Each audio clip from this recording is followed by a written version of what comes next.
தேவனுக்கு மகிமை உண்டாவதாக. இந்த நாளிலும் உங்களோடு சேர்ந்து தேவனை விண்ணப்பங்கள் வேறிடம் எடுக்கும்படியாய் சில தேவ ஆலோசனைகளை உங்களோடு பகிர்ந்து கொள்ளும்படியாய் தேவன் தந்து கிருபைக்காக நான் தேவனுக்கு துதி செலுத்துகிறேன். உங்கள் யாவருக்கும் இயேசு நாமத்தில் அன்பின் நல்வாழ்த்துக்கள். ஹல்லேலூயா. சரி, அதிகமாக ஜெபிக்க வேண்டும். நான் கடந்த நாளிலே ஞாயிற்றுக்கிழமை என்று நினைக்கிறேன், சாயங்காலம் ஒரு காரியத்தை சொன்னேன். ஒரு சபை என்பது ஒரு பாஸ்டரை சார்ந்தது அல்ல. சரியா? ஒரு சபை என்பது பாஸ்டரை சார்ந்ததல்ல, கிறிஸ்துவை சார்ந்தது. ஹல்லேலூயா. கிறிஸ்துவோடு உள்ள ஐக்கியம் நம்முடைய அனுபவத்தின் அடிப்படையில் தான் விசுவாச ஜீவியம் சபை செயல்பட வேண்டும். பாஸ்டர்கள் இருப்பார்கள், இல்லாமல் இருப்பார்கள், மாறி மாறி வருவார்கள், அதெல்லாம் இருந்துகிட்ருக்கோம். ஆகவே அந்த அனுபவத்தில் நீங்கள் கட்டப்பட வேண்டும். அந்த அனுபவத்தில் கட்டப்பட்டால் மாத்திரம்தான் நீங்கள் இயல்பாகவே ஜெபிக்கவும் ஆண்டவருடைய சீஷத்துவ வேலை செய்ய முடியும் என்பதை நீங்கள் மனதிலே கொள்ள வேண்டும். இல்லாமல் பாஸ்டர்மாரையும் ஊழியக்காரர்களையும் மட்டும் நம்பி சார்ந்து நின்றுட்டு இருந்தீங்கன்னா அவ்வளோதான், உங்களால் சரியாக செயல்பட முடியாது. நல்லது. நம்ம இயேசுவின் சீஷத்துவம், சீஷராகுதலின் காரியங்களை தான் நாம் தொடர்ந்து சிந்தித்து கொண்டிருக்கிறோம். அந்த அடிப்படையில் நாம் வசனங்களை பார்க்கிறோம். தேவன் நமக்கு உதவி செய்யட்டும்.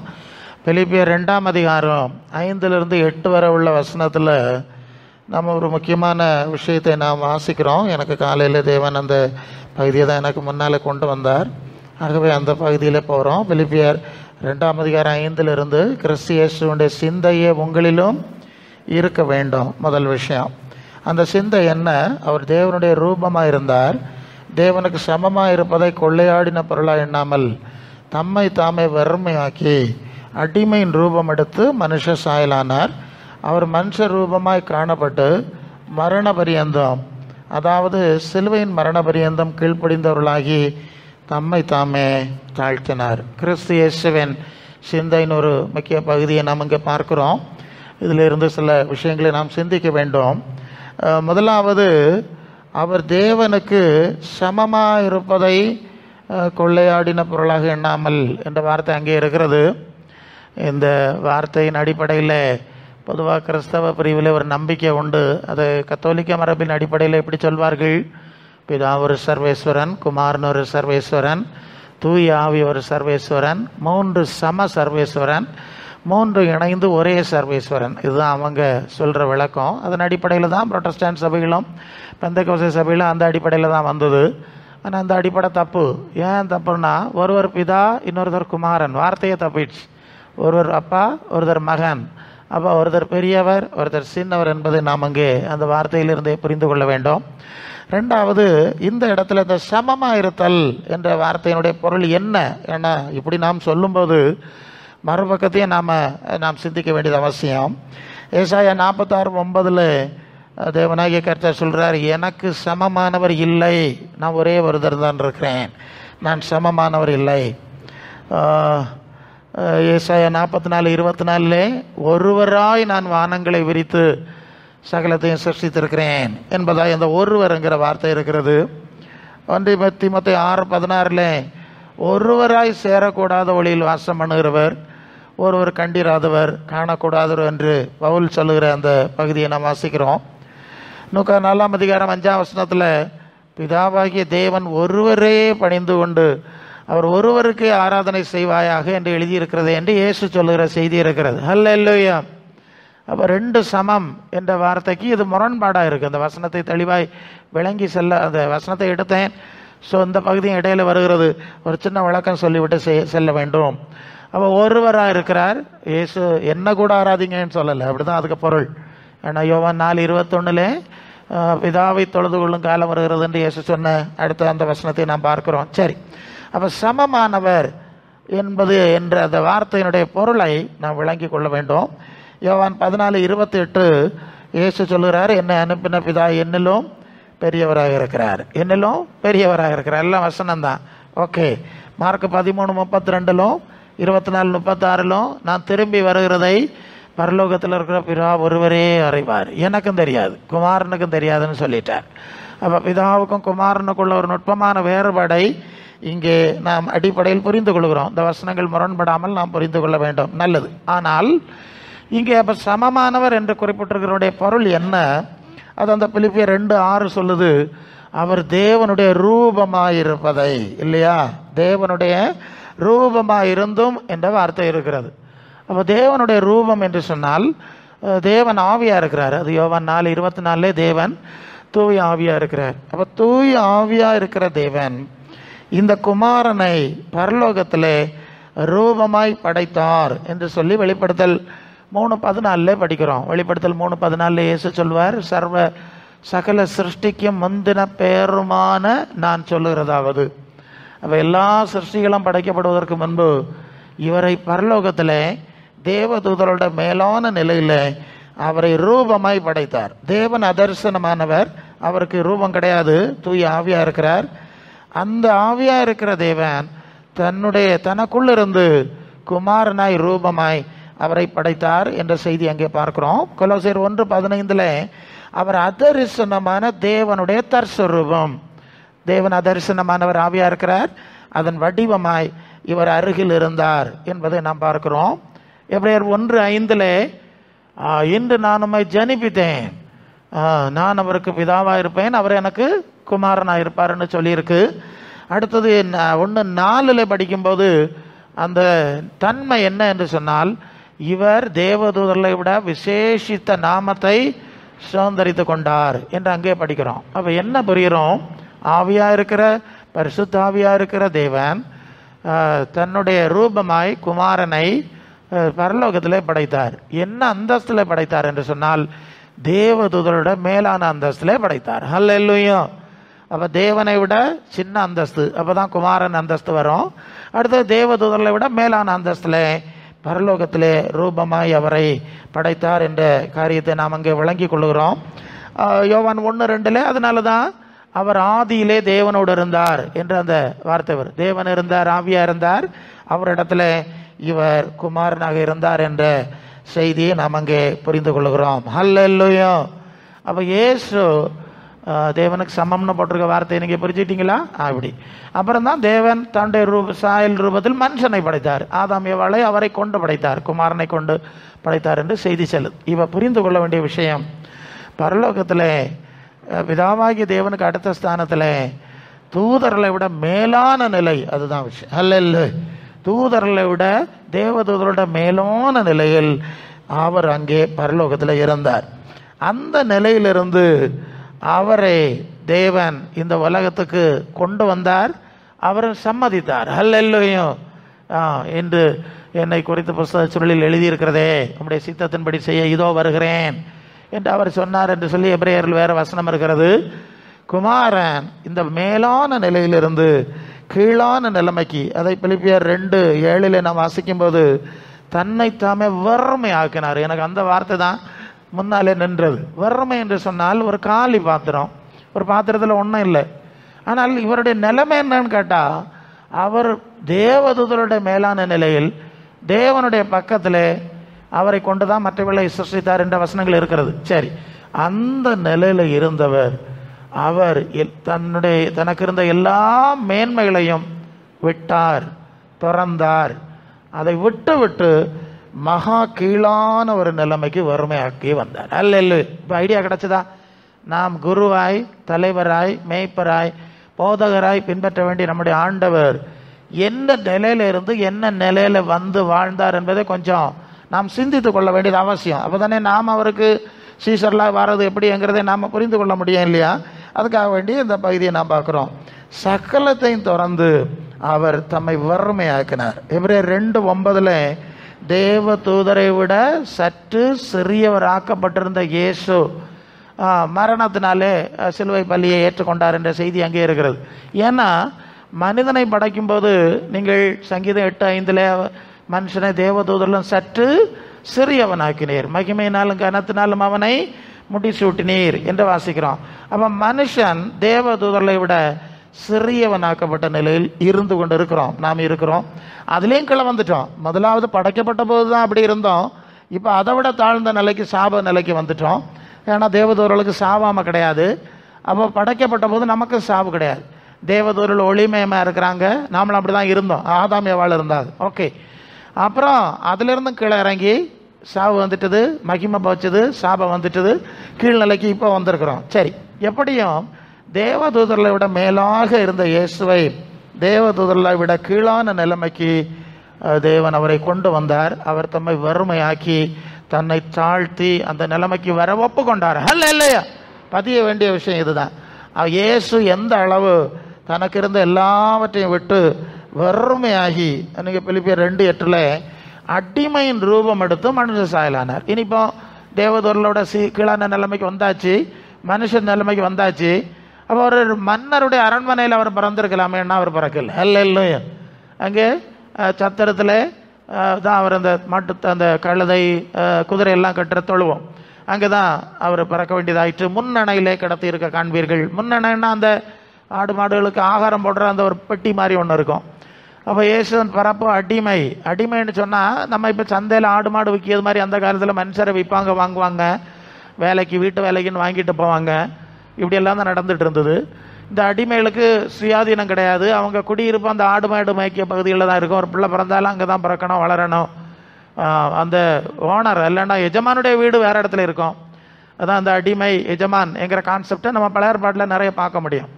அப்போ இயேசு பறக்கும்போது ஒரு மன்னருடைய அரண்மனையில் பறக்கலை, ஒரு பிரபலமான ஒரு பிரதானியினுடைய வீட்டில் பறக்கலை. அவர் இப்படி அந்த மனுஷ குலத்திலேயே ரொம்ப தாழ்ந்த வெரி லோயஸ்ட் கிரேடுன்னு சொல்லலாம் இல்லையா, அந்த கிரேடான ஒரு சூழ்நிலையில் ஒரு தன்மையில் அவர் பிறந்தார் என்பதை இங்கே முதலாவது நாம் கவனத்தில் கொள்ள வேண்டும். அப்போ இயேசு எந்த நிலையில் இருந்து எந்த நிலைமைக்கு தம்மை தாழ்த்தினார், தன்னை வறுமையாக்கினார். தனக்கு இருந்த ஒன்றுமே நினைக்கல. ஏன்னா அவர் யோவான் 8:23 சொல்லுவார். 8:23 நீங்கள்லாம் தாழ்வில் இருந்து உண்டானவர்கள், நான் உயர்வில் இருந்து உண்டானவன். நீங்கள் உலகத்திலிருந்து உண்டானவர்கள், நான் உலகத்திலிருந்து உண்டானவன் அல்ல. இல்லையோ? ஆமாம், பாருங்க, அவர் தன்னையே சொல்லுவார். அவருக்கு தன்னை பற்றி தெரியுது, நான் எங்கே இருந்தேன், எங்கே இருந்து என்ன நிலைமைக்கு நான் வந்திருக்கேன். அவருக்கு நல்ல அந்த உணர்வு இருக்குது. அது அவர் தெளிவாய் பேசுவதை நம்ம பார்க்குறோம். அது 1 கொரிந்தியர் 15 47 வந்தால், முந்தின மனுஷன் பூமியிலிருந்து உண்டான மண்ணானவன், 2ஆம் மனுஷன் வானத்திலிருந்து வந்த கர்த்தர். கர்த்தர்னா இயேசுவை குறிக்கிற எஜமான், தலைவர், குறியோஸ், அது கிரீக்கில். சரி, இவ்வளவு தூரம் தன்னை தாழ்த்தினார். அப்போ இதுதான் நம்ம ஃபோக்கஸ். நம்முடைய குரு, நம்முடைய தலைவர், நம்முடைய மேய்ப்பர் எப்படி இந்த உலகத்தில் வந்து வாழ்ந்து மாதிரி காண்பித்தாருங்கிறது இந்த கட்டத்தில் நாம் மிக முக்கியமாய் சிந்தித்து கொள்ள வேண்டும். ஏன் இதை குறிப்பிடுகிறோம் என்று சொன்னால், இயேசு கிறிஸ்துவின் சுவிசேஷத்தை பிசாசு தந்திரமாக தலைகளாக மாற்றிட்டான். நான் அடிக்கடி சொல்கிறதா, இயேசு எப்படி வாழ்ந்தாருங்கிற மாதிரியை நாம் கவனிக்காதபடி அவரை கடவுளாக ஆராதிப்பாங்க. இந்த கத்தோலிக்க திருச்சபையில் அந்த ஆராதனைக்கு ஒரு பேர் இருக்கு பாருங்க, ஆடம்பர திருப்பலி. கேள்விப்பட்டிருக்கீங்களா? ஆடம்பர திருப்பலின்னு சொல்லுவாங்க. திருப்பலின்னு சொல்லுதே இயேசுனுடைய சிலுவை பலியை நினைவு கூறுகிறது இல்லையா. அவர் சிலுவையில் அடிபட்டு தொங்கி, என் தேவனை கைவிட்டீர், தாகமாக இருக்கிறேன், அப்படியெல்லாம் கதறி தொங்கின அந்த கடினமான காரியத்தை தியானிப்பது தானே அந்த திருப்பலின்னு சொல்லுது. திருப்பலியை நினைவு கூறுது. அதே ஆடம்பரமாக மாற்றிடுவாங்க. கத்தோலிக்க சபையில் போய் பார்த்தீங்கன்னா அங்கே உள்ள எல்லாம் அப்படி தான் இருக்கும். அங்கே உள்ள அவங்க போட்டிருக்க ட்ரெஸ்ஸு ஆடம்பரமாக இருக்கும், அந்த மேசை விரிப்பு ஆடம்பரியமாக இருக்கும், அங்கே தங்கம் கலரில் தான் பலவிதமான ஆடம்பரமான வேலைப்பாடு நீங்கள் பார்த்துருக்குது இல்லையா. அப்போ எவ்வளோ மோசடின்னு புரியுதா? இயேசு பிறந்த போது, இயேசு வாழ்ந்த போது இருந்த நிலைமை வேறு. இப்போ அந்த இயேசுவை பயன்படுத்தி உலகம் செய்து கொண்டிருக்கிற மோசடி வேறு. இயேசு ஆராதிக்கிற ஜனங்களை நீங்கள் பாருங்கள், இயேசுக்கும் அவருக்கு மாதிரிக்கும் சம்பந்தமே இருக்காது. எவ்வளோ மோசடி. அப்படி ஒரு மோசடி மார்க்கமாய் கிறிஸ்தவ மார்க்கம் உலகத்தை அலக்களித்து கொண்டிருக்கிறது. சொல்லித்தான் ஆகணும், அதை நான் சொல்லணும். அதை அப்போ இயேசுவின் சீசத்துவம் எங்கே போயிட்டு, அவருடைய மாதிரி எங்கே போயிட்டு? நீங்கள் ஒரு 10-20 வருஷத்துக்கு முன்னால் இருந்த ஊழியக்காரர்களையும் இப்போ இருக்க ஊழியக்காரர்களையும் நீங்கள் பார்த்து பாருங்கள். அன்னைக்கு காவி போடணும், தாடி போட்டிருக்கணும், இல்லைன்னா இப்படி சிம்பிள் கதரை தான் உடுப்பாவலாம். அப்படி இருந்தால் தான் ஆண்டவருடைய ஊழியக்காரர்கள் பிள்ளைகளுங்கிற ஒரு எண்ணம் இருந்தது. இப்போ நேர தலைகளாகி போச்சு இல்லையா. ஆடம்பர உட போட்டவர்கள் தான் தேவனுடைய ஊழியக்காரர்கள். அப்போ எவ்வளவு மோசடி, எவ்வளவு மோசடி. இயேசுவை பரியாசம் பண்ணுகிற ஒரு அனுபவமாய் கிறிஸ்தவ மார்க்கம் மாறிவிட்டது. அதை நாம் விளங்கி, இயேசுவின் சீடர்கள் அதை விளங்கி கொள்ளணும். ஏன்னா சீசராக்கி தானே ஞானஸ்நானம் கொடுக்க சொன்னார் இல்லையா, மற்ற 28 கடைசியில். இப்போ சீசராக்கல, பக்தராக்கி ஞானஸ்நானம் கொடுத்துட்றாங்க. அப்போ ஒரு தவறான மார்க்கம் இயேசு நாமத்தில் உலகம் முழுவதும் கொடி கட்டி பறந்து கொண்டிருக்கிறதுங்கிறத நீங்கள் விளங்கி கொள்ள வேண்டும் என்பதற்காக தான் இந்த தெளிவு தர்றேன். அதனால தான் இப்போ பேயெல்லாம் ஓடாது. இப்போ பார்த்தீங்கன்னா பேய் பிடிச்சவர்கள் மனநோயாளிகள் எல்லாம் மனநோய் மருத்துவமனைக்கு வர்றாங்க. நீங்கள் அங்கே போய் பார்த்தா தெரியும், பந்தைக்கோசக்காரர்கள் தான் நிறைய வராங்க. எஸ், நேரடி ஐ விட்னஸாக பார்த்துட்டு தான் வந்திருக்கோம். பந்தைக்கோசக்காரர்கள் தான் நிறைய பேர் மனநோய் மருத்துவமனைக்கு வர்றாங்க.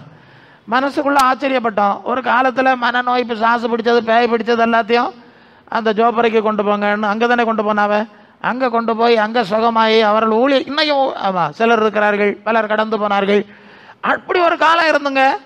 இப்போ பாஸ்டர்மாருக்கு மனநோய், விசுவாசிகளுக்கு மனநோய், பேய் பிடிச்சி கூட்டத்தில் வந்து பேய் பிடிச்சி உளம்பறைக்கு போகுது. நாங்கள் பார்த்துட்டு தான் வந்தோம். அல்ல இல்லையா?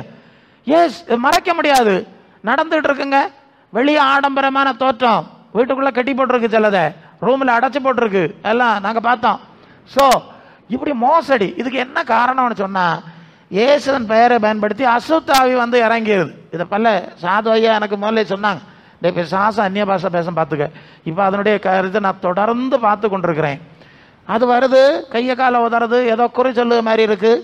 கொஞ்ச நாளையில் மனநோயாளிகளாக மாறிடுறாங்க. எனக்கு ஒரு நபரை தெரியும், அது மண்டே மார்க்கெட்டில், அந்த மார்க்கெட் மீன் சந்தை, அந்த எல்லாம் மீன் விற்பாங்க. அந்த பொம்பளைங்கள்லாம் இருந்து நிறைய மீன் சந்தை எப்படி இருக்கும், எவ்வளவு பிஸியாக இருக்கும். திங்கக்கிழமை எல்லாம் ரொம்ப பிஸி. ஒரு பொம்பளை வந்து ஒவ்வொரு மீன் விற்கக்கூடியவங்களுக்கு தலையில் கை வச்சு அந்நிய பாஷை பேசி ஏதோ உளறிட்டு வரிசையாக போயிட்டே இருக்கும். ஆமாம், நட்டு மீன் சந்தையில் அங்கே நடந்துக்கிட்டே இருக்கும். அது எல்லாருக்கும் தெரியும், இது டெய்லி வர்றது தான், இது மென்டல்னு அவங்களுக்கு தெரியும். நான் ரியலாக பேசுகிறேன். இன்னொரு ஆளை தெரியும், அது நாகர்கோவில் WCC ஜங்ஷனில், அவருக்கு அபவ் 60க்கு மேலே தலையெல்லாம் நரைச்சிருக்கோம். அவர் என்ன டீ கஷாயம் எல்லாம் பண்ணியிருப்பார். நட்டு ஜங்ஷனில் நின்றுட்டு ஏதோ இயேசுவின் பேரையும் சொல்லுவார், வேறு என்னத்தை எல்லாமே வளர்கிட்டே நிற்பார். நட்டு ஜங்ஷனில் அந்த பஸ்ஸு டேர்ன் பண்ணக்கூடிய அந்த இடத்துல நிற்பார். நான் நேரடியாக பார்த்துருக்கேன். பெந்தைக்கோஸ்தே பைத்தியக்காரெல்லாம் பார்த்துருக்குறேன், கிறிஸ்தவ பைத்தியக்காரெல்லாம் பார்த்துருக்குறேன். கிறிஸ்தவ குடும்பம் எல்லாம் நான் சுற்றிட்டு வந்திருக்கேன்ல, அங்கே உள்ள என்னெல்லாம் நடந்தது, பைத்திய கூட்டத்தை பார்த்துருக்கேன். ஸோ அப்போ யோசிப்பேன், ஆண்டவர் இதெல்லாம் குணமாக்குனாருன்னு சொன்னால் இப்போ இங்கே வந்து பைத்தியமாகி போச்சு, இது எப்படி ஆச்சுன்னு கேட்டால் அசுத்தாவி வந்து இறங்கிட்டு. என்ன ஆவி? பரிசுத்தாவிக்கு பதிலாக அசுத்தாவி தந்திரமாக இறங்கிட்டு அது எப்போதாவது வெளியே காட்டுது. அதுக்கு என்ன காரணம்னா அந்த சீஷத்துவம் இல்லாதது. இப்போ புரியுதா? இதுக்கு என்ன ரெமடி, இதுக்கு என்ன பரிகாரம்னு ஒரு பிரச்சனை இருக்குது எங்களுக்கு. அது என்ன பிரச்சனை? ஆமாம், இதுக்கு என்ன பரிகாரம்னா இயேசுவின் சீஷத்துவம் இல்லை. ஆண்டவர் காட்டி தந்துட்டார், ஆராதிக்கணும், அதை செய்யணும்னு சொல்லி இப்போ இயேசு சொல்லாது எல்லாம் செஞ்சு அவங்க வாழ்க்கையில் இயேசுவின் சிந்தனைக்கு இடம் இல்லை, சிந்தைக்கு இடம் இல்லை, வார்த்தைக்கு இடம் இல்லை, அவருடைய தாழ்மைக்கு இடம் இல்லை. இத்திரிய விஷயம். ஏன்னா பெருமை உள்ளவனுக்கு தேவன் எதிரியாக இருக்கிறார்னா பேய் தானே வரும், சந்தேகம் இல்லையே. அதனால தான் அந்த சீஷத்துவத்தின் ஆழங்களை பேச நான் தூண்டப்பட்டேன், மீண்டும் தூண்டப்பட்டேன். கிறிஸ்து இயேசுவின் சிந்தை இல்லாததுனால அபாயங்கள் வருகிறது, ஜனங்கள் ஓடிக்கொண்டிருக்கிறார்கள். இங்கே ஆண்டவர்கிட்டே பரிகாரம் இல்லைன்னா அப்புறம் எங்கே போய் பரிகாரம் வாங்குறது? பரிகாரம் வாங்க முடியாது. கொஞ்சம் மருந்தை கொடுப்பாங்க, திருப்பி அப்படி இப்படி ஒன்றுமே சரியானதில்லை. மருத்துவமனைக்கு போய் ஒன்றுமே சரியானதில்லை. அது ஒரு தற்காலிகமாக அந்த பாடி பவரை கொஞ்சம் ரெடியூஸ் பண்ணும்போது செயலிழந்துருவாங்க. செயலிழந்த நிலை திருப்பி எப்போ ஆக்டிவ் ஆவாங்களோ திருப்பி அந்த குணம் வரும். அதனால தான் என்னை பொறுத்த வரைக்கும் நான் மருத்துவத்தை எதிராக பேசலை, ஆனால் இதெல்லாம் ரொம்ப நம்புறதில்லை. படைத்த தேவன் அல்லையா, அவர் நமக்கு வாழ்க்கையில் அப்படி மாற்றம் தந்தவங்க தான் ஊழியக்காரில் வருது, ஊழியம் செய்கிறாங்க, இப்போமா செஞ்சுட்டு இருக்கிறாங்க. அந்த அனுபவம் தான் நமக்கு தேவை. மருத்துவத்துக்கு எதிராக பேசணும்னு நினைக்கப்படாது. அப்போ ஆண்டவருடைய கிருபை வேணும்னா நாம் சீஷத்துவத்தின் எல்லைக்குள்ளே வர வேண்டியது அவசியம். சரியா? சரி, இப்போ 2:8 பிலிப்பியர் 2:8 அவர் எவ்வளவு தாழ்த்தினார்னா சிலுவையின் மரண பரியந்தம்னு வாசிக்கிற 2 கள்ளர்கள் நடுவில் நிற்கிற அந்த காட்சி. 2 பக்கம் 2 கள்ளமாறு, நடுவில் பரலோக தேவகுமார்னா இயேசு தேவதூரோட மேலான நிலையிலே பரலோகத்தில் இருந்தவர். 2 கள்ளர்களுக்கு நடுவில் நிற்கிறார். நீங்கள் கலாத்தியர் 3:13 மரத்தில் தூக்கப்பட்ட எவனும் சபிக்கப்பட்டவன். எப்படியா? கலாத்தியர் 3:13 மரத்தில் தூக்கப்பட்ட எவனும் சபிக்கப்பட்டவன் என்று எழுதியிருக்கிறது. எங்கே எழுதியிருக்கு? உபாகம 21:23 வருது. உபாகம 21:23 அந்த அதாவது அந்த காலத்தில் அக்கிரமம் செய்தவர்களை தண்டிப்பதற்கு இன்னைக்கு தூக்கு தண்டனை இருக்கிற மாதிரி அன்னைக்கு மரத்தில் சிலுவையில் அரைஞ்சி தொங்க விடுறது, கொண்டு மரத்தில் தூக்கி போடுவது, தொங்க விடுவாங்களாம் எல்லாரும் பார்க்குறது ஸ்ட்ரீட்டில், இது மாதிரி விடுவாங்களாம். அப்போ விட்டுட்டு அந்த இடத்துல வருது, அப்படி தொங்க விட்டால் சாயங்காலத்துக்கு முன்னே அவனை அதில் இறக்கி அடக்கம் பண்ணிடணும். ஏன்னா மரத்தில் தூக்கப்பட்ட இவனும் சபிக்கப்பட்டவன்னு இருக்கு. இயேசுவும் கரெக்டாக நியாயப்பிரமாணத்தில் சாபம்னு சொல்லியிருக்கிற அந்த ரீதியில் மரத்தில் தூக்கப்பட்டவராய் மரித்தார். அதனால தான் இன்னைக்கு யூதர்கள் இயேசுவை சிலர் ஏற்றுக்கொள்கிறாங்க, பெரும்பாலானவர்கள் ஏற்றுக்கொள்வதில்லை. அதுக்கு என்ன காரணம்னு கேட்டால் மரத்தில் தூக்கப்பட்டவன்லாம் சபிக்கப்பட்டவன் எழுதியிருக்கு. 2 கள்ளமாருக்கு நடுவில் சிலுவையில் தொங்கினவனை நாங்கள் எப்படி மேசியாவை ஏற்றுக்கொள்ள முடியும்? ஏன்னா அவங்க நியாயப்பிரமாணத்தை நம்புறாங்கல்ல, அதன் அடிப்படையில் இவர் சாபம் தானே, அது ஏற்றுக்கொள்ள முடியாதுன்னு சொல்லிட்டாங்க. இன்னைக்கு சொல்லிட்டாங்க, பெரிய பிரச்சனை பண்ணுறாங்க, இயேசுவை பற்றி பிரசங்கம் பண்ணப்படாது, சுவிசேஷம் பிரசங்கம் பண்ணப்படாது, எல்லாம் பயங்கர சட்டம். இப்போ அந்த பிரச்சனை இஸ்ரேலில் வர்றதுக்கு முன்னால் அவங்க பார்லிமெண்ட்டில் இயேசுவை அறிவிக்கக்கூடாது, யூதர்கள் யாரும் இயேசுவை ஏற்றுக்கொள்ளக்கூடாது அப்படின்னு சட்டம் போட்டாங்க. அந்த சட்டத்தை பாஸ் பண்ணிட்டு நிறைவேற்ற வேண்டிய நேரத்தில் தான் அங்கேருந்து ஹமாஸ் ஆயிரக்கணக்கான ராக்கெட்டுகளை அடிச்சு விட்டுட்டான். அன்னைக்கு ஆரம்பித்தது இன்னும் அடிச்சுக்கிட்டே இருக்கிறாங்க மாறி மாறி.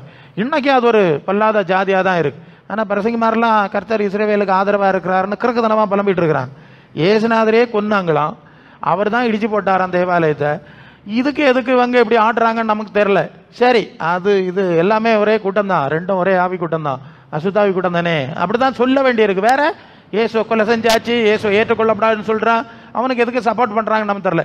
தேவ திட்டம் வேற இருந்தால் இருந்துட்டு போகுது, நமக்கு ஆண்டவர்கிட்ட போனோம், நமக்கு இயேசு தானே நமக்கு முக்கியம். சரி, ஓகே. அப்போ 2 கள்ளர் நடுவில் அவர் தொங்கின அளவுக்கு தன்னை தாழ்த்தி தான் மரணம், சாவு கட்டல. அவர் ஜெபித்து கொண்டிருந்த போதே மரித்தார், அவர் தூக்கத்திலே உயிர் பிரிந்தது, அவர் சமாதானமாக மரித்தார், அப்படி ஒன்றும் சொல்லு கடன் இல்லை. அப்படி கொடூரமான வேதனை அனுபவித்து மரித்திருக்கிறார் என்கிற அளவுக்கு தன்னை தாழ்த்தினார் என்ற ஒரு விஷயத்தை நாம் கவனத்தில் கொள்ள வேண்டும். அதுக்கு தான் அந்த விஷயத்தை பார்க்குறோம். அப்போ நம்முடைய தாழ்மை எப்படிப்பட்டது? அவர் தனக்குள்ள எல்லாவற்றையும் இழந்து ஒன்றும் இல்லாதவராய் வாழ்ந்து முடித்தார். ஒரு சொந்த கல்லறை கிடையாதுங்க, அவர் அடக்கம் பண்ணுறதுக்கு அரிமத்தியா ஊரானாகி யோசேப்பு தனக்காக கல்லறையில் கொண்டு அடக்கம் பண்ணுறான். அந்த அளவு அவர் தாழ்த்தி வந்த ஆண்டவரை குருவாக, தலைவராக, மேய்ப்பராக, தாவீது சொல்கிறான் கர்த்தரின் மேய்ப்பராக இருக்கிறார், பின்பற்றுகிற நம்ம என்ன செய்கிறோம்னா, நம்மகிட்ட ஒன்றும் கிடையாவிட்டாலும் என்னத்தை எல்லாமோ இருக்குது மாதிரி நம்ம படம் காட்டிக்கிட்டு நடக்கும். அப்போ நம்ம தலைகளை தானே நடக்கும். இயேசுக்கு சிந்தைக்கும் நம்முடைய சிந்தையும் தலைகளாக இருக்குது, சம்பந்தம் கிடையாது இல்லையா? அப்புறம் எப்படி ஆண்டவருடைய அருள் கிடைக்கும், கிருபை கிடைக்கும், உதவி கிடைக்கும்? யோசித்து பாருங்க, எவ்வளவு எரர்ஸ் இருக்கு நம்ம மார்க்கத்தில், எவ்வளவு எரர்ஸ் இருக்கு. அடிக்கடி நான் சொல்லுவேன், தயவு செய்து இந்த கிறிஸ்தவ மார்க்கத்தையோ பிரசங்கி மாதிரியே பின்பற்றாத, இயேசுவை பின்பற்று. அல்ல, இயேசுவை பாரு, பைபிளை வாசி, அதை பின்பற்று, அவர் எப்படி வாழ்ந்தாருன்னு பாரு. பார்த்தேன்னா நீ பழச்ச, இல்லைன்னா அவ்வளோதான், உன்னை தெரியாதுன்னு சொல்லிடுவார்ல. மற்ற 7:21 பரலோகத்தில் பிதா சித்தம் செய்யலை, என்ன கர்த்தாவேன்னு சொல்லி ஆராதிக்கிறான், என் நாமத்தில் பேய் விரட்டுகிறான், நோய் சுகமாக்குறான். அவர் சொல்லுறாரு அக்கிரம செய்யக்காரர், தீர்க்க தரிசனம் சொல்லுறான். அப்ப நாளைக்கு இப்படிப்பட்டவர்களை அக்கிரம செய்யக்காரர்கள் சொன்னா நம்ம அப்படி சொல்லுவாரா? சொல்ல வேண்டிய சூழ்நிலை வருமா? நீங்க யோசிக்கணும். அல்ல, ஒன்னும் பேசி மொழிகிட்டோன்னா போக முடியாது. அப்புறம் பேய் இறங்கிட்டோன்னா அப்புறம் பெரிய டேஞ்சர் ஆகிடும். அநேக இடத்துல நடந்துட்டு இருக்கு, நாங்க பார்த்து ஓஹோ காரியம் எப்படி நடக்குதா என்ன சிந்தித்து உஷாராகிறோம். அவ்வளவுதான், இது உஷாராகிற ஒரு காரியம். அல்ல இல்லையோ? 1 பேதுரு 2:21 அடிச்சுவடுகளில் நடந்து வரும்படி மாதிரியை வைத்து போனார். பாடுகளை கூட சகிக்கும்படி பாடுகளுக்கு பங்காளின்னு சொல்லுவார். இன்னொரு வசனத்தில் பாடுகளுக்கு பங்காளிகளானதுனால் சந்தோஷப்பட்டு கழிவுறுங்கள். அவருக்கு பார்ட்னர்ஷிப். நம்ம தொழில் பார்ட்னரு வேற பார்ட்னர் தான் கேட்டிருக்கோம். இயேசுநாதரோட பாடுகளில் பார்ட்னர்ஷிப் எடுக்கிறத பற்றி எப்போ அது கேட்டியலாம்? அங்கே இருக்கிறது. அல்ல இல்லையோ? பேதுரு சொன்ன வசனங்கள் இருக்கிறது. இங்கே பாடுபட்டு அவர் மாதிரியை வைத்தார். அந்த அளவுக்கு நாம் இயேசுவின் சீஷத்துவத்தை சரியாக புரிந்து கொள்ள வேண்டிய ஒரு கட்டாயத்திலே இருக்கிறோம். அல்லேலூயா. அவருடைய அடிச்சுவடுகளில் நடந்து வரும்படி மாதிரி இல்லையா? 1 பேதுரு 2:21 அப்படி சொல்லுது. 1 யோவான் 2:6 அவர் நடந்தபடியே தானும் நடக்க வேண்டும்னு சொல்லுது. சரியா? அப்ப கிறிஸ்துவின் சபை கிறிஸ்துவை கற்றுக்கொள்வதிலே நிலைத்திருக்க வேண்டும். கடந்த நாளில் சொன்னேன், நீங்கள் என் நுகத்தை என் மேல் ஏற்றுக்கொண்டு என்னிடத்திலே கற்றுக்கொள்ளுங்கள். இயேசுவிடத்தில் கற்றுக்கொள்ளணுமா ஆராதிக்கணுமா? சொல்லுங்க. சொல்லுது நேரம் தானே சொல்லணும். கிறிஸ்தவ மார்க்கத்துக்கு இயேசுவிடத்தில் கற்றுக்கொள்ளுதா? என்னதை கற்றுக்கொள்ளுது? வருவோம், பாடுவோம், ஆராதிப்போம், பல பல பாட்டு, பல விதி, அப்பா அம்மாவும் நீரே அப்பாவும் நீரே எல்லாம் பாடிட்டு பட்டம் கொடுத்துட்டு வெள்ளி பொண்ணு முத்து எல்லாம் போட்டுட்டு, ஒன்றும் இல்லாட்டாலும் கடன் வாங்கியாவது போடணும். அங்கே லட்சக்கணக்கில் கடன் பேங்கில் எல்லாம் போட்டுக்கிட்டு படம் காட்டிட்டு ஏசப்பா டேடிக்கிட்டு நடக்கணும். அப்போ எப்படி இருக்கும்? யோசித்து பாருங்க. நீங்கள் உங்களை நீங்களே உய்த்து ஆராய்ந்து பாருங்கள். இது கிறிஸ்துவின் சபை இல்லையா? கிறிஸ்துவின் சிந்தை இருக்கிறதா நம்மகிட்ட? கிறிஸ்துவின் சிந்தை இல்லாட்டா கிறிஸ்துவின் அதிகாரம் எப்படி வர? நமக்கு கிறிஸ்துவின் வல்லமை நமக்கு கிடைக்குமா? நீங்க யோசித்து பாருங்க. சும்மா பாட்டு பாடி அரசியல்வாதியா? பல வேளை இன்னைக்கு நடக்குது பார்த்தா, தமிழகத்தின் தங்க குடமே, வருங்கால முதல்வரேன்னு கிடந்து புகழ்ந்து பாடுவேன். என்னத்துன்னு கேட்டா, ஒரு வட்ட செயலாளர் பதவியாவது கிடைச்சாதா? என்னது வட்ட செயலாளர் பதவி, மாவட்ட செயலாளர் பதவி, பதவிக்காக வேண்டிய இந்த தங்க குடம் கூத்தடிச்சது. பதவி கிடைச்சலன்னா பிறகு எதிராக நிற்பான், எதிர் வேட்பாளராக நிற்பான். நம்ம பார்க்க தானே செய்யும். இது மாதிரியாக இவனை ஏசுநாதையும் அரசியல்வாதி ஆக்கி போட்டானுவன். அவரை புகழ்ந்து பாடணும், அப்பா, டேடி, மம்மி, உயிரே, தயிரே, அப்படியெல்லாம் பாடி எடுத்தா அவர் கிறங்கி, அவ்வளவு கிறக்கனா அவர். இந்த இதுல பைத்தியத்தை பாருங்களா. நமக்கே சொந்த புத்தி இருக்கு. நம்ம கொஞ்சம் யாராவது பேசினாலே உடனே நினைப்பேன், கள்ளப்பன் ஏமாத்துக்கு வந்திருக்கான். நமக்கே புத்தி இருக்கு. அளவுக்கு அதிகமா நம்ம மெச்சி பேசினா இவன் என்ன கைப்பற்ற வந்திருக்கிறான்னு தெரியுது. அப்ப நம்ம படைச்சவருக்கு தெரியுமா? எல்லாமே தெரியும். அவ்வளவு கிறுக்கு கூட்டமா மாறி போச்சு. மறைக்க ஒன்றும் இல்லை.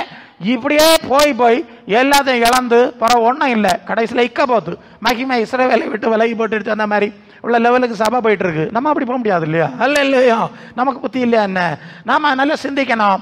ஆக இயேசுவின் தாழ்மை, 1ஆம் பாடம் தான் தாழ்மை. கடந்த நாள்ல சொன்னேன், முதலாவது தாழ்மைங்க. ஆமா, ஏன்னா முதல் பாவம், இந்த உலகத்துல வந்த முதல், பிரபஞ்சத்துல வந்த முதல் பாவம் பெருமை. பிசாசுக்கு தான் பெருமை வந்தது, அவன் வீழ்ச்சி அடைந்தான்னு சொல்லி அது ஏசாயா 14:12 நாம் படிக்கலாம். அங்க வந்தது. 2வது ஆதாம் ஏவாள்கிட்ட சொல்றான், நீங்கள் தேவர்களை போல இருப்பீர்கள். எப்படி இருப்பீர்கள்? அங்கேயும் ஒரு பெருமை. நல்லா தான் இருக்கிறாங்க, சாவெல்லாம் கிடையாதுங்க, தேவ சாயல்ல இருந்தாங்க. அங்கேயும் போய் அந்த பிசாசு பெருமையை வச்சு பெருமையை போட்டு அதுல அவளை மயக்கி அந்த படத்தை தின்ன வச்சா. அல்லல்லோ, நீங்க இப்படி தின்னாலும் இப்படித்தான் இருப்பேன்னு சொல்லி இருந்தா அவ தின்னு இருக்க மாட்டா. அல்ல இல்லையா? இல்ல இல்ல, நீங்க தேவர்களை போல இருப்பீர்கள் சொன்னதுனால. அப்ப பாவம், பெருமைங்கிற பாவம் தான் முதல் பாவம். கீழ்ப்படியாம 2வது பாவம். அதனால தான் பெருமை உள்ளவர்களுக்கு தேவன் எதிரியா இருக்கிறார், தாழ்மை உள்ளவருக்கு கிருபை அளிக்கிறார்னு சொல்லி இருக்கிறது. சரிதானே? அப்ப இயேசுவின் நாமத்துல நன்மை வேணும், ஆசீர்வாதம் வேணும்னு பல காரியத்துல ஆசைப்படுகிற நம்ம, இயேசுவுக்கு நமக்கு ஏதாவது ஐக்கியம் இருக்கா, தகுதி இருக்கா அப்படின்னு பார்க்கணுமா வேண்டாமா? என்னத்தை சொல்லுது நீங்க? இத்தனை வருஷம் ஆண்டவர் அறிஞ்சிருக்குதிய, அது கத்தோலிக்கரெல்லாம் அப்படி தானே போடுறாவ, சிஎச்காரெல்லாம் அப்படி தானே போடுறாவ. அப்ப இயேசுநாதருக்கு பின்னால போக மாட்டியலா? நீங்க இப்படி கத்தோலிக்கருக்கு பின்னாலேயும் சிஎச்காரர்களுக்கு பின்னாலேயும், ஆமா அந்த கூட்டம் அந்த கூட்டம் மற்ற கூட்டங்கள் நிறைய இருக்கு இல்லையா, இந்த கூட்டத்துக்கு பின்னால தான் போவியலோ, இயேசுக்கு பின்னால போக மாட்டியலா? பிறகு உங்களுக்கு இயேசுநாதர் என்ன தருவாரு? அது நாங்க கேட்டா ஆண்டவர் தரமாட்டாரு. பிரசங்கியாரு, நீர் வந்து குறுக்க நெல்லாம் எங்க அப்படி குறுக்க நிற்கிது? புரோக்கர் வச்சனா நேரடியா போனா தரமாட்டாரு. ஏன்? அவ திட்டுவாரு. ஆமா, பிள்ளைகளுக்கு வச்சிருக்கிறத நாய்களுக்கு தரமாட்டேன்னு சொல்லுவார். அப்ப பின்ன சீசரெல்லாம் கூப்பிடணும், நீங்கள் ஒன்று கேட்டு பாருங்க, தருவாரான்னு பாருங்க. சரி, ஏதாவது பல நியாயங்களை சொல்லி வக்கீல் வாதம் அடிச்சு எப்படியாவது வாங்கி தந்து மரியாதையா கூட்டத்துக்கு வா, நான் இனி இயேசுநாதர் யாருன்னு சொல்லி தரேன், இயேசுவை எப்படி பின்பற்றுன்னு சொல்லி தரேன், கிறிஸ்துவின் சிந்தை என்னன்னு சொல்லி தரேன்னு கூப்பிட்டா கூட்டத்துக்கு வரணுமே. நான் நேரமே சொன்னேன் இல்லையா, முன்னால ஒரு நபர் அப்படி சொல்லிட்டு, பெறசெஞ்சாரு எனக்கு 10 வருஷம் ஒன்னாம் பண்ணான்டா, ஒரு சட்டம் வேணா பண்ணுங்க. கள்ள சாசு கூட்டம் என்னதை செய்யுது? ஆமா, அந்த சாட்சியில சொன்னாவே இல்லையா, எப்பொழுதும் பயந்திருக்கிறவன் உத்தமன், எப்பொழுதும் பயந்திருக்கிறவன் உத்தமன். அப்ப ஆண்டவருக்கு கொஞ்சமாவது பயம் இருந்தா ஆபத்துல வந்து அவர் வந்து தூக்கி விடுவாரு. இல்லைன்னா சொன்னாவே இல்லையா, வேற யாரையோ தூக்கி தள்ளி எங்க போட்டுட்டா வேணும். சரியா? அது இதுதான், எங்களுக்கு உபதேசம் பண்ணான்ட்டான் பிரசங்கியாரு, ஒரு செபம் வேணா பண்ணுங்கன்னு சொல்லுவாவே இல்லையா, அந்த மாதிரி ஆளுவலா இருக்கும். கொள்ளாமா? அவரை தூக்குக்கு ஆள் இல்லை. இப்போ உனக்கு தான் நான் வேண்டாம் இல்லையா, நான் வேண்டாம், எனக்கு சீசனா நீ எனக்கு இஷ்டம் இல்லை, பின்ன போ, அவர் வரமாட்டார். அதுதான் நான் சொன்னேன். இது இப்போ மற்றவங்களுக்கு நடக்கிறது இல்லை, கிறிஸ்தவ மார்க்கத்தாருக்கு நடக்குது. நமக்கு சம்பவிக்கப்படாதுன்னா நமக்கு இயேசுவை பார்த்து ஓட பழவுங்க, இயேசுவை பார்த்து ஓட பழவுங்க. ஆண்டவர் இப்படி வந்திருக்காரு, இப்படி வாழ்ந்திருக்காரு, நாம அப்படி போகணுமே, அந்த அடிச்சோட்டில் போகணுமே, வழி தவறி போறோமே, பிசாசு வேற விதமா நம்ம வழி மறைக்கிறானே. சிந்திக்கணுமா வேண்டாமா? நீங்க சிந்திச்சதெல்லாம் இப்ப ஜபம், ஐயோ ராத்திரி ஜபம், அதான் நான் திட்டுறது காரணம் என்னது? ராத்திரி ஜபம், பகவல ஜபம், தின்னாம ஜபம், சங்கிலி ஜபம், சங்கிலி அத்தை ஜபம், எல்லா ஜபமா இருக்கு. ஆண்டவர் சொன்னது மாதிரி கேட்கறதுக்கு யாரும் இல்லை, அவருடைய மாதிரியில் நடக்கிறதுக்கு யாரும் இல்லை. இது ஆண்டவரை பரியாசம் பண்ணது இல்லையா? நீங்க சொல்லுங்க, ஆண்டவரை பரியாசம் பண்ணதானே? நீ சொல்லத ஒன்றும் கேட்க மாட்டேருவோய், தங்கப்பா செல்லப்பா பொன்னப்பா தங்கம்மான்னு பாடிட்டே இருப்போனா, பரியாசக்கார ஜாதியா மாறி போச்சு. அப்ப ஆண்டவர் பார்த்தாரு, உன்னை பரியாசத்துக்கே நான் ஒப்பு கொடுக்கேன், ரோட்ல கராங்கு, மீன் கடையில கராங்கு போ அப்படின்னு விட்டுரு, அந்த பசங்க பேசிட்டே கராங்கு. எஸ், நான் நேரடியா பார்த்தது இல்லையா சொல்லுகிறேன். இப்பதான் அந்த சந்தர்ப்பம் முன்னால வந்து இப்படி நமக்கு சம்பவிக்கப்படாது. இயேசு அடிச்சு உடல நடக்கணும், அப்போஸ்தலருடைய போதனையில நடக்கணும். அதான் பழைய சபையெல்லாம் எப்படி இருந்து நீங்க கொஞ்சம் கம்பேர் பண்ணி பாருங்க. அவையெல்லாம் விவரம் கட்டவிய கிடையாது பாருங்க, புத்தி இல்லாதவிய கிடையாது. அவங்களுக்கு இந்த ஞானத்தை தேவன் கொடுத்தார். எனக்கு ஒரு சாது சுந்தர் சிங் தான் நினைக்கிறேன், அவர் செருப்பு போடாமலே உலகம் முழுசும் போயிட்டு வந்திருக்கார். செருப்பு போட்டது பாவம் நான் சொல்லல, அது இன்னொரு இஷ்யூ, அது அவருக்கு தனிப்பட்ட விசுவாசம். அப்ப அவர் இயேசுவை அவர் சிலுவையில் தொங்குற காட்சியெல்லாம் தரிசிச்சிருக்கார். ஸோ அப்போ எனக்கு ஆண்டவர் இப்படி எல்லாம் செஞ்சாவே இல்லையா, அப்போ எனக்கு அதுக்கு செருப்பு அப்படியெல்லாம் சொன்ன வேற ஆளெல்லாம் உண்டு. அந்த அளவு ஐயோ எனக்கு ஆண்டவருக்கு வேண்டாட்டா எனக்கு வேண்டாம், அவருக்கு இல்லாத எனக்கு என்னத்துக்கு, அது ஒரு மேன்மையான எண்ணம் தான். அது பரியாசம் பண்ண வேண்டிய அவசியம் இல்லை. சிலர் நூதனமாக பரியாசம் பண்ணுகிறது, வெளிநாட்டு பணத்துக்காக வேண்டி கள்ள நாடகம் அடிச்சுக்கிட்டு இதெல்லாம் அப்படி அல்ல.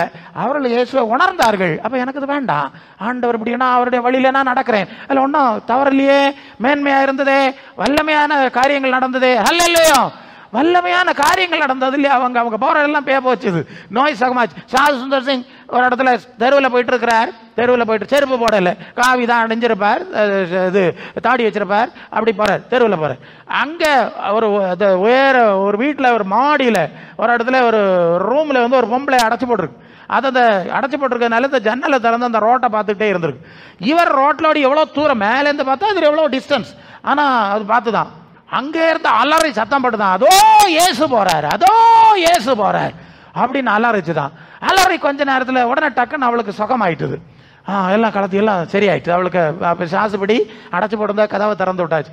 அங்கே இவர் வீட்டுக்கு போகல, ஒரு ஜெபம் பண்ண இல்லை. அவர் அந்த தெருவிலோடி அங்கோட்டு நடந்து போனார். அது உயரத்துல இருந்து பார்த்து அவருக்கு அதுக்கு பார்வைக்கு இயேசு போறாருன்னு தெரிஞ்சது. சாது சுந்தர் சிங் பண்ண மாதிரி தெரியல, போயிட்டு இன்னைக்குள்ள அனுபவம் என்னது யோசித்து பாருங்க. ஏன் நமக்குள்ள பேய் இருக்கு, பெருமை இருக்கு, லூசிபர் இருக்கிறான், அது தெரியுது. அதோ லூசிபர் போறான், அதோ பிசாசு போறான், அதோ ஆடம்பர பிரியன் போறான், அதோ பெருமை பிடிச்சவன் போறான், இப்படித்தானே சொல்லுவான். இங்க இருக்குங்க, பைபிள்ல இருக்க ஒரு இடத்துல பேய் விரட்ட போன இடத்துல பிசாசு சொல்லுதுதான், பவுலை அறிவேன், இயேசுவை அறிவேன், நீ யாருடா அப்படின்னு கேட்டு அவங்கள சட்டையெல்லாம் கிழிச்சு ஓடி போனார்கள், அந்த வீட்டை விட்டு ஓடி போனார்கள் சொல்லி 19 அதிகாரத்துல 15ஆம் வசனத்துல இருக்கு. சரிதானே? நீங்க யோசிங்க. இப்ப சாசு பிடிச்சிருந்த போனா ஒன்ன தெரியண்டான்னு சொல்லுவாங்க, நீ கள்ளைன்னு சொல்லுவாங்க, என்னெல்லாம் சொல்ல போறான்னு தெரியாது.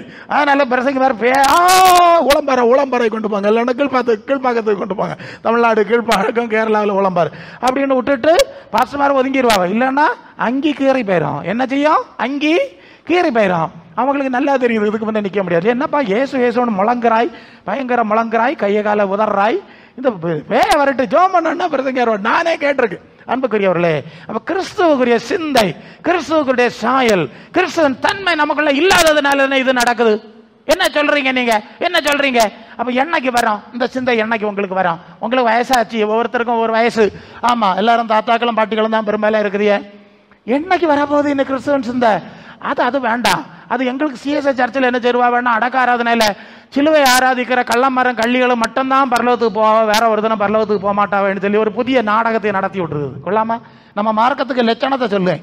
சிலுவை ஆராதிக்கிற கள்ளமாரி மட்டும்தான், கள்ளிகளை மட்டும்தான் பரலோகத்துக்கு போகலாம்.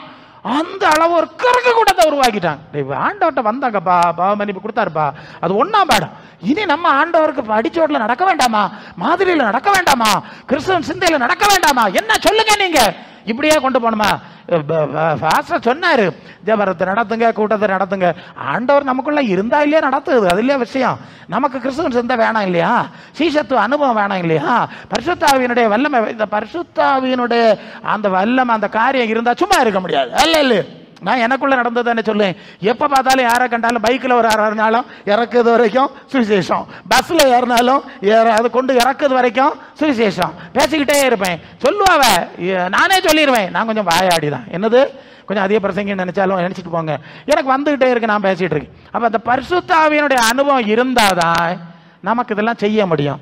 அது இல்லாதனாலேயாக்கும் அப்படியே இப்படியும் போட்டு நமக்கு உருட்டியும் ஒன்றும் உருப்படையில. ஆவியானவர் இருந்தா அனல் ஜெபிக்கணும், நான் ஜெபிக்கணும், 4 பேருக்கு ஜெபிக்கணும், கூட்ட ஆண்டவர் பேர் சொல்லணும், ஒரு பைபிள் கொடுக்கணும், ஏதோ சம்திங். வேற வேலை சாவியானவர் வேற வேலை செய்ய விட மாட்டாருங்க. அவர் பரிசுத்தாவியானவருக்குள்ள வேலை தான் செய்வார். உலகத்தின் ஆவியானவர் வந்தா என்ன செய்வார்? நீ ஜெபிச்சாண்டா அந்த கல்யாண வீடு, மற்றவங்களுக்கு கல்யாணம் இல்லையா, அதில் போ, காலையில் கல்யாணம் வீட்டுக்கு போ, சாயங்காலம் வேற ஒரு வீட்டுக்கு அங்கே போனோம், நாளைக்கு பாலகாட்சி வீட்டுக்கு போனோம், அதெல்லாம் போய் அப்படி ஒன்று பட்டம் கொடுத்துட்டு மினிக்கிட்டு அந்த ஆவி வந்து அப்படியே அலங்கழிச்சோம். இந்த ஆவி வந்துட்டுன்னா ஒன்றும் வேண்டாம், தூரம் தரி, எனக்கு ஜோம் பண்ணணும், முழங்கால் போடணும், 10 ஆத்மாக்களுக்கு சுவிசேஷம் சொல்லணும், கூடத்து கூப்பிடணும், அப்படி தோணும். இப்போ உங்களுக்குள்ள எப்படி இருக்கு? உங்க சிந்தை எப்படி இருக்கு? வசனத்தை முடிக்கணும். கிறிஸ்து இயேசுவில் இருந்த என்னது?